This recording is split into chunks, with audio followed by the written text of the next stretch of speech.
of the outreach program. Outreach offers all the same courses that a regular high school does.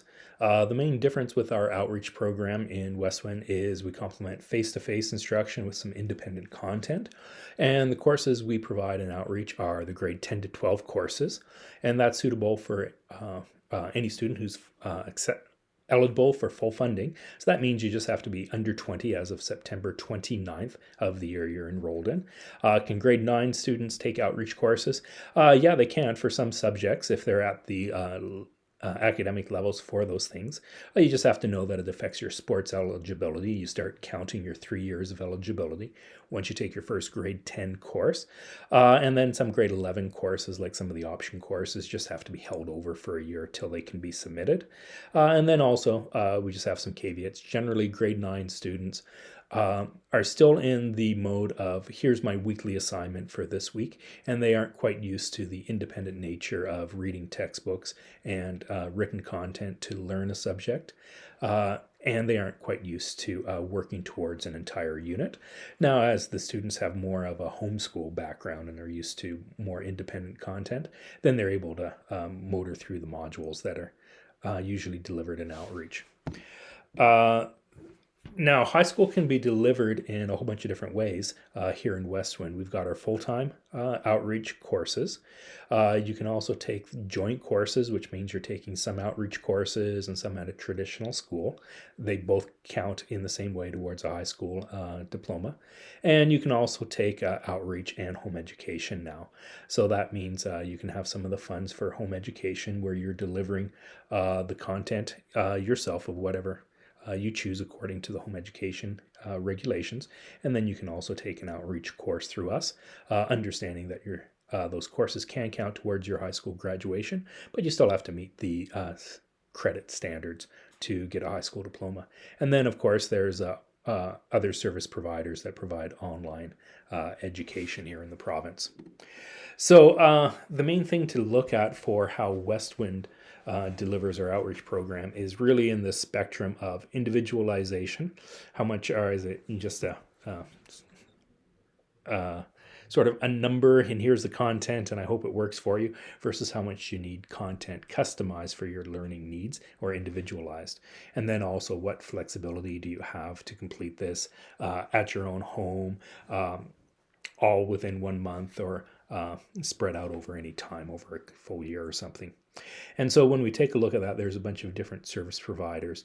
The outreach program here in Westwind sort of fills this niche of lots of individualization, and we sacrifice some flexibility in time and space for that, but definitely not as much as a traditional school where you have to have your bum in the seat a certain time during the day.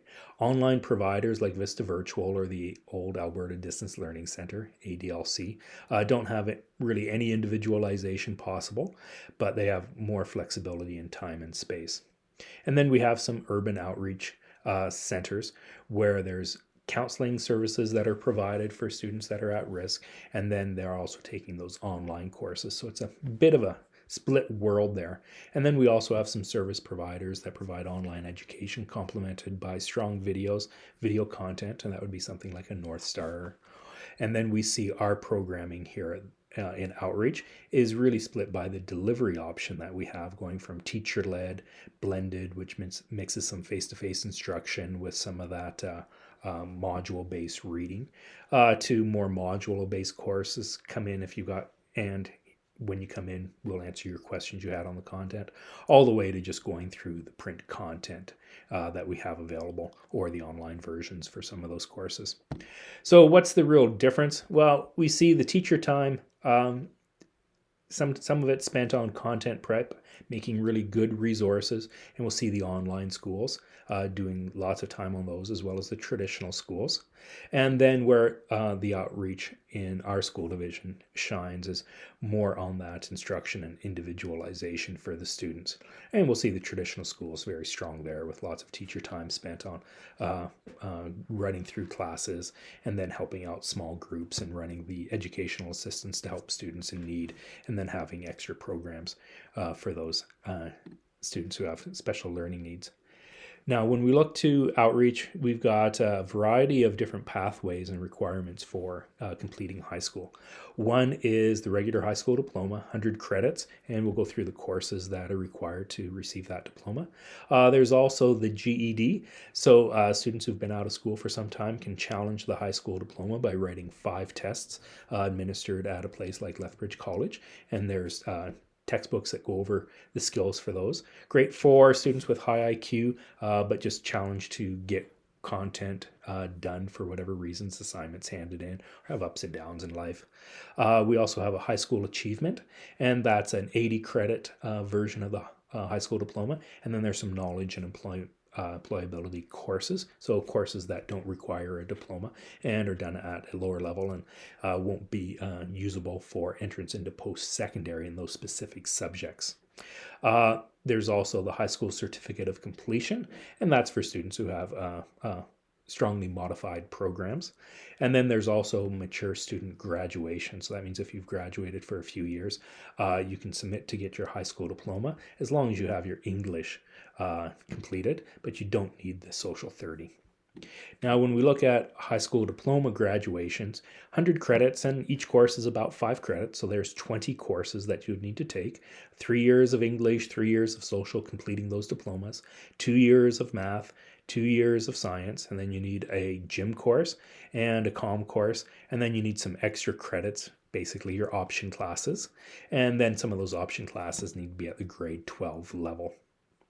So when we look at our outreach programming, what we see is our programs, the outreach, we've got some different delivery methods. That means you can be full-time outreach, like we said. You could be joint, taking some courses through our outreach program and some at the high school if you need a shop class or an art class or a foods class, or some of their students take courses through us because they can't fit it in their timetable, or it may be a course that they can't complete because of their learning styles in a given semester and need to complete that over a full year, or they need to complete it much quicker, so the pacing is different. And we have some other delivery methods as well. And then we get into our instructional options. So then each class that we deliver in outreach can have a different way the teacher provides the instruction. And it can range from the teachers providing all the content in class because homework is just unable to get completed. And there will be a limited number of seats and courses we can offer for that based upon all the requirements on our teachers. The most common ones are the blended, where we mix face-to-face instruction and independent learning materials. And so with the blended, students are required to come into school 1 period a week for each classes. So that usually means a half day a week that they'll come in. And it can be more, it just depends upon the scheduling and the teachers and what's going on in a given semester. And then what happens in those blendeds is there may be concepts that are really hard for students to pick up on their own. So then the teacher will introduce those concepts so the students then can make it through the modules and the independent learning materials. And in other cases, we just need to verify mastery on concepts before students move ahead or provide big pictures. So it's sort of like that once a week lecture and interactive period where we can really help students out. And it's quite different than the online Zoom tutorials where those ones really get dragged down for time. Face-to-face is just much quicker. And so in a small rural area, that's what we've optimized for, is let's be as efficient as we can for students. And then we also offer those courses in Flex. That means here's the independent learning material, very similar content to what you would get in an online service provider that students are working through independently. Oftentimes you'll find a lot of students like the print resources better than always being on a computer. Content's very similar. The online has the option of embedding some videos to make it nice, more seamless. And oftentimes for some of our courses, we'll just provide the video links that support a course. And then students will just go through which topics are they on and watch those complimentary videos. And the Flex is more, what questions did you have from this week? Let me help you out on those ones. So almost more a tutorial based session. We find the weekly attendance and the blended and Flex is really important for keeping students progressing. Oh, I better get my homework done for next Wednesday when I have to see my teacher, instead of parentally putting it off like you can in some online, purely online providers. And then there's a variety of other ones where students will stay in the regular traditional class and will provide some extra support, or courses where students want to sort of, I think I know my content, let's see if I know it all right, sort of challenging those courses. We also have some enrichments that we provide in outreach. So when we take a look at our teachers, we're divided up into science and math, and then our English and social specialties. And this year, our English and social is split between Cardston and Raymond. So Mr. Sheen will be providing those services for us. And then our science and math sort of holding down the campuses. So Mr. Romroll down in Cardston and Mrs. Toft in Raymond. And then Mr. Goebel is accommodates our small schools in Sterling and McGrath and is more of a generalist. So when we're looking at course materials and routines for outreach, most of our courses are based upon the Alberta Distance Learning Centre modules as our most online service providers that then sort of add bits and pieces to those contents and take it away.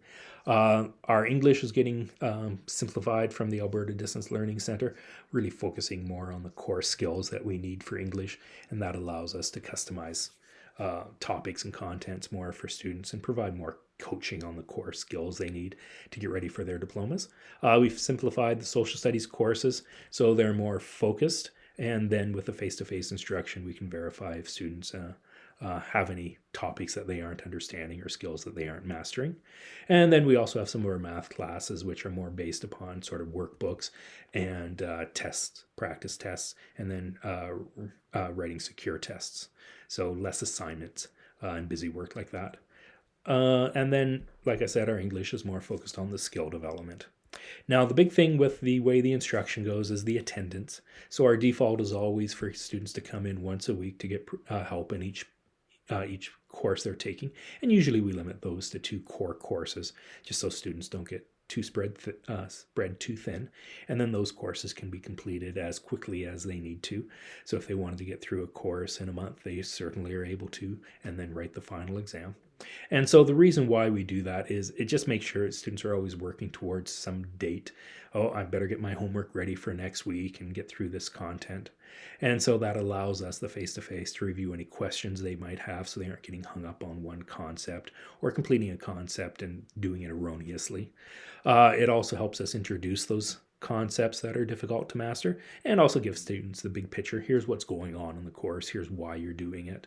And then it also lets us clarify some of the stuff that may be holding students up in that independent material. And then if students having challenge, we can provide some more extra practice questions. Here's some more stuff on stoichiometry. And then if a student has mastered something like surface area and volume and are a pro, then we can certainly accelerate that content. And we discover that through those face-to-face sessions. And then it also lets us discover realistic pacing goals. So students can be going much faster than they had expected, or sometimes students who are expecting to complete it in a semester, but really to get the marks thereafter, it may need to take maybe up to a full year. And like I said, the biggest benefit of that weekly approach is it maintains that pacing benchmark. So we see the students, they know if they're on task or not, and we can clear up any doubts or concerns, any roadblocks that arise. Now, in high school and outreach, there's lots of alternative ideas for credits. You can get up to 10 credits for formal coursework that's done outside of school, like a welding course, Coursera online course. We also have special projects where students can propose a topic to be studied that isn't covered by existing curriculum, and they're up to 15 credits for that. Work experience can be completed as long as you're not working for a direct relative who's being your supervisor, and there has to be a safety course completed before those credits can start, and that can be up for 15 credits. And then there are some courses that are basically like a university or college online courses, and those can be done for dual credits. So you get the credits for that particular college or university, and that also counts towards your high school credit count. So the big thing with the outreach is the blended instruction is sort of the nature of our program, and there are some benefits we've already gone through. Much more efficient than the online Zoom sessions or emails. Get content, clear it up. Just seems to go much faster and is more efficient for students.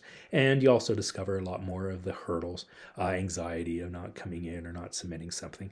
So those really get solved in a way that can't be solved in other formats. There are some disadvantages. Students with that blended instruction once a week, they can sort of start to not use the independent learning materials and rely on their one period a week to get the essentials they need, and that can negatively affect them because they aren't getting all the content they need to understand and all the details. And that will show up in when tests are written. When our teachers are devoting their time to providing that face-to-face instruction for students, it just means they have less time to improve the content. And so our online service providers will have a lot of their teacher time focused on just on content creation and then on doing lots of marking. And then obviously students are just going to say, I don't really need to go in today. I don't have any questions. Let's break that routine. And I work better at home. And then all of a sudden we find that the students are really far behind and they're going to be struggling to make up. So the routine is really the best thing. So it may seem inefficient for some students some of the time, but it keeps students from falling through the cracks and allows our teachers to provide some assistance and discover problems that might be arising. And that, in a nutshell, is our outreach program.